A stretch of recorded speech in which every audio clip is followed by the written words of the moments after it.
Vendredi 10 février de l'an 2023, messieurs, dames, bonsoir et bienvenue au journal sur IK TV. Tout de suite, les titres.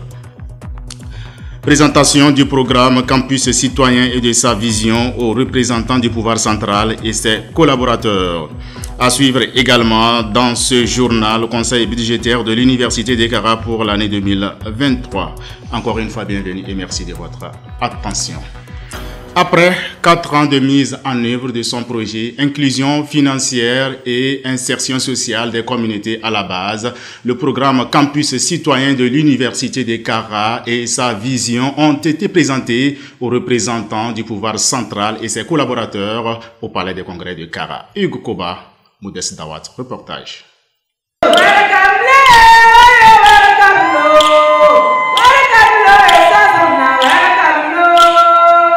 C'était dans une ambiance de joie et de gratitude à l'endroit du chef de l'État, son Excellence M. Faure Essozi Mnangagwa, que s'est tenue ce vendredi 10 février au Palais des Congrès de Kara, la rencontre des groupements de crédit communautaire avec le préfet de la COSA.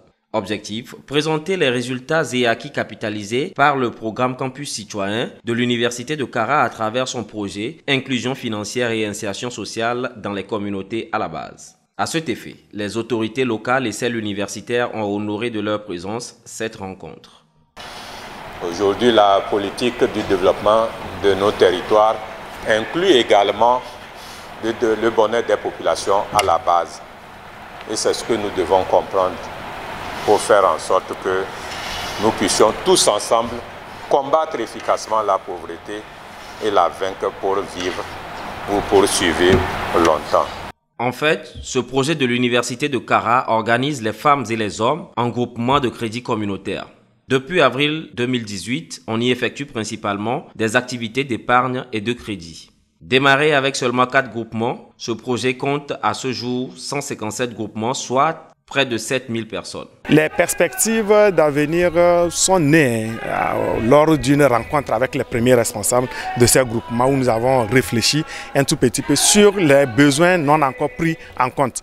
Et nous avons remarqué qu'il y a un côté sécurité sociale qu'il faudrait qu'on initie pour que l'épargne ou les mobilisations financières que les gens ont ne rentrent pas tout cela dans les soins. Et aussi faire en sorte, je ne sais pas encore quel sera le système que nous allons adopter, de sorte que les membres puissent avoir encore beaucoup plus de crédits allant jusqu'à 300-400 000 francs, mais remboursables sur une durée beaucoup plus longue. Les membres des différents groupements, dans l'espoir d'une pérennisation et d'une amélioration des actions du programme Campus Citoyen, expriment leurs sentiments. Je suis une veuve. Mon mari, après sa mort, a laissé comme héritage quelques bétails. 2 moutons et puis... Bon, je me débrouillais, je ne sais pas comment les faire multiplier. Je n'avais même pas de génisse.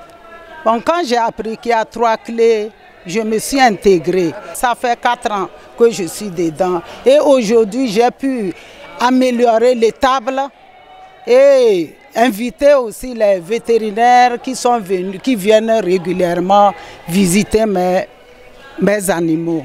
Et je vois que vraiment ça s'améliore. Sincèrement, ma vie a changé avec l'élevage. Par ailleurs, il est important de rappeler que ces groupements de crédit communautaire ont entre autres mérites de préparer les mentalités et les esprits de leurs concitoyens à mieux saisir et à faire bon usage des opportunités issues des programmes sociaux et de développement mis en place par le gouvernement.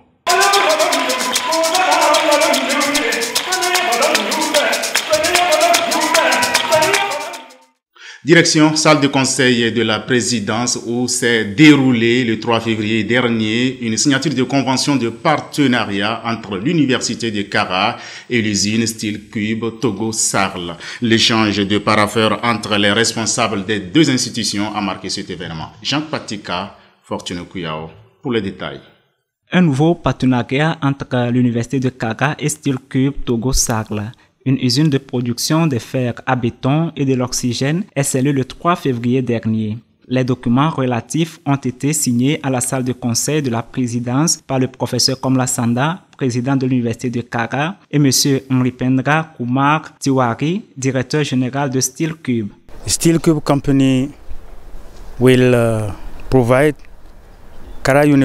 some Kara University students with internships in various areas, and also some expertise from researchers of Kara University will be made available to SteelCube. L'accord signé entre les deux institutions porte sur 8 axes et vise à développer des projets conjoints dans le but de promouvoir la formation et la recherche. Pour le directeur général de SteelCube, la concrétisation de cet accord de partenariat est un pari gagné. Theoretical training is good to understand, but to know the exact things we need the practical training. So practical training is must. Once the students batch by batch, let's say in a year if we are able to train 100 students, means in 5 years we will be there will be 500 trained students in different segments will be ready to work with any industries. Soulignons que ce partenariat est le fruit de l'engagement des autorités des deux institutions à travailler de concert pour le bien-être de leurs communautés respectives. Je vous le disais en titre, la réunion du conseil budgétaire de l'Université de Kara au titre de l'année 2023 s'est tenue hier jeudi 9 février dans la salle de conseil de la présidence à Pia. Elle a été dirigée par le professeur Komla Sanda, président de l'institution, doyen, directeur des services centraux, conseiller, délégué du personnel et des étudiants puis représentants du monde socio-économique ont pris part à cette rencontre. À l'ordre du jour, 3 points. L'examen et adoption du procès verbal du dernier conseil budgétaire. Ensuite, l'examen et adoption du projet de budget exercice 2023 et enfin divers. Après le rappel de l'ordre du jour par M. Egbawa Soté, secrétaire général de l'institution, le conseil a adopté par acclamation le procès verbal du conseil budgétaire de l'année 2022. Ainsi, après l'intervention du président de la commission budget et finances, Dr Komlan Adeve, sur la procédure d'élaboration du budget exercice 2023, la séance s'est poursuivie avec la présentation synthétique du dit budget par M. Koudolga Adjagba, chef service financier de l'ordonnateur. Le budget ainsi présenté a été soumis à l'appréciation des différentes parties prenantes. Les échanges qui ont suivi cette présentation ont permis aux membres de la commission budget et finances d'éclairer la lanterne des participants sur certains points. Dans les divers, la question des volontaires de l'Agence nationale du volontariat au Togo exerçant pour le compte de l'Université de Kara et dont le contrat est à terme courant ce mois de février a été évoqué.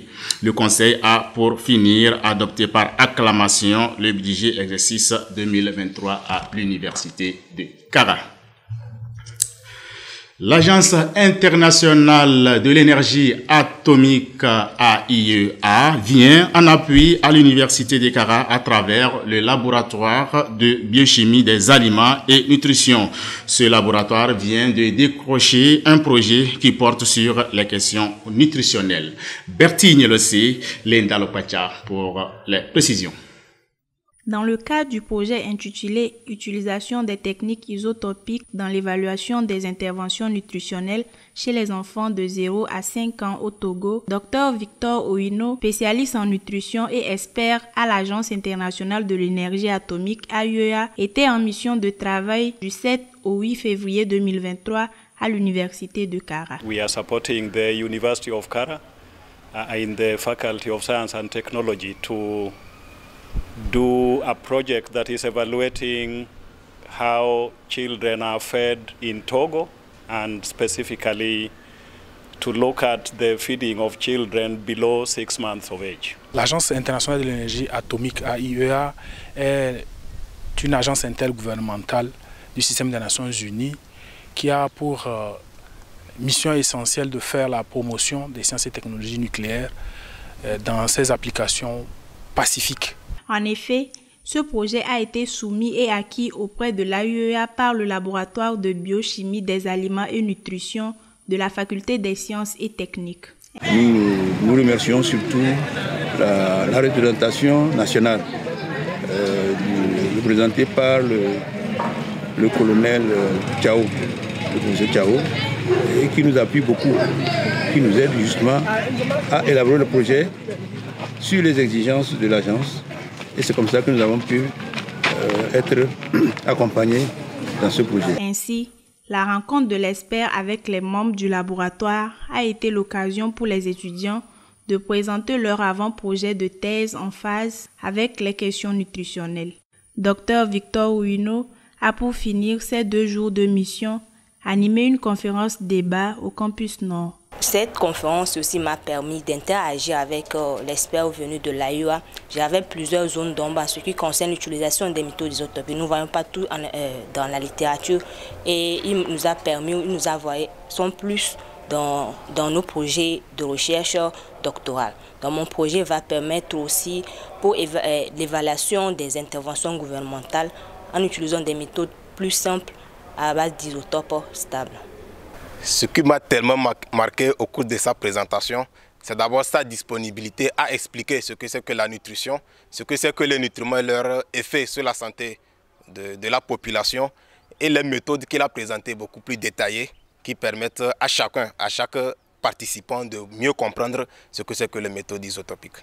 Notons que le Togo est membre de l'AUEA depuis 2012 et ses premiers projets avec cette institution ont démarré en 2014. Par ailleurs, le laboratoire bénéficiaire du projet prend dorénavant une nouvelle dénomination, la SABA. Entendez par là, Laboratoire des sciences agronomiques et biologiques appliquées. Poursuivons ce journal par cette conférence animée hier jeudi par le professeur Michael Hoffman, responsable de la chaire d'études germaniques et de littérature comparée. C'était au campus sud. L'idée Gbandiabli Fortuné Kuyao pour les détails. Le département des langues étrangères appliquées (LEA) de l'Université de Kara a organisé hier jeudi 9 février une conférence débat dans la salle American Corner au campus sud. Thème: langue étrangère, interculturalité, métier. Animée par le professeur Michael Hoffman, cette conférence a connu la participation de plusieurs enseignants-chercheurs et étudiants. Les langues actuellement, ça sert à connaître d'autres cultures, mais surtout dans le cadre du commerce, de l'échange financier, etc. Mais moi, je mets l'accent sur l'importance culturelle des langues et donc l'idée principale de mes propositions était de dire connaître une autre langue, c'est connaître une autre culture, c'est donc s'enrichir et connaître la diversité du monde et la diversité des cultures. Au total, 3 communications ont meublé dans un premier temps cette séance. Ensuite, les possibilités de financement d'un séjour de recherche ou d'études en Allemagne ont été au cœur d'une discussion entre les organisateurs et les participants. Donc je pense que c'est des thèmes qui rentrent en ligne directe pour le département de langue étrangère appliquée. Et en même temps que nous discutons de l'allemand, nous avons trouvé donc, la stratégie pour intégrer les autres langues en jeu. C'était très bien, surtout la partie où le communicant, le docteur Edjabou, a fait sa présentation sur la traduction post-coloniale. C'était déjà quelque chose qu'on avait déjà fait en classe, mais c'était un peu plus développé et ça m'a fait beaucoup de bien de revivre en fait. C'était comme une sorte de révision, mais d'une manière plus approfondie. Soulignons que cette conférence débat se situe dans le cadre du partenariat entre le département des langues étrangères appliquées (LEA) et la chaire d'études germaniques et de littérature comparée de l'université de Paderborn en Allemagne. Pour finir, la communauté universitaire renoue avec les activités sportives et culturelles. Le lancement de ces activités pour le compte de l'année académique 2022-2023 a été effectué le 6 février dernier. Mathias Memogi, Fortuné Kuyao, pour le point. L'édition 2023 des journées culturelles et sportives de l'Université de Kara a été lancé officiellement le 6 février dernier dans le complexe sportif logé au campus sud. Cette cérémonie solennelle de lancement placée sous le thème « Le sport et la culture à l'université de Kara », quelle perspective a été présidée par le docteur Nadjombe Béou Payil, directeur du Centre des œuvres universitaires de Kara, représentant le président de l'université. C'était en présence des représentants des collectivités locales et des membres de la communauté universitaire de Kara. Les activités culturelles et sportives constituent un élément fondamental dans la vie universitaire. Donc toute la communauté universitaire est concernée par ces activités. D'autant plus que l'homme ne s'accomplit que lorsqu'au niveau scientifique, il est bon, au niveau culturel, il est bon, au niveau sportif, il est bon. C'est pour cela que j'ai rappelé qu'au sein de la communauté universitaire, nous avons 3 vies.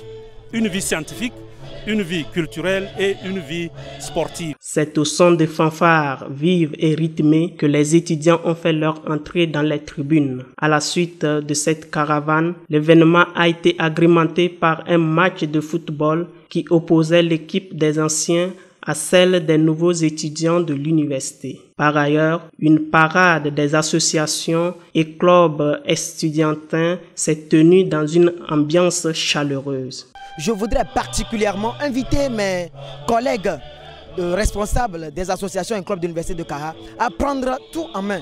Quel que soit le vent qui va souffler, je voudrais les inviter à prendre les choses en main. Et enfin, pour que les activités culturelles et sportives au sein de l'université, qu'on les remonte. Je suis déjà dans un club nommé AESEC et ce club aide les étudiants à développer leur intérieur, à développer leur sens de leadership. Voilà, donc je promets me donner à fond dans ce club afin que les objectifs de l'université soient atteints. Il est tout de même important de rappeler que le calendrier du déroulement des activités sera connu dans les jours à venir afin que puissent démarrer les manifestations culturelles et sportives pour une vie universitaire épanouie. Fin de cette édition, je vous en rappelle les grandes lignes.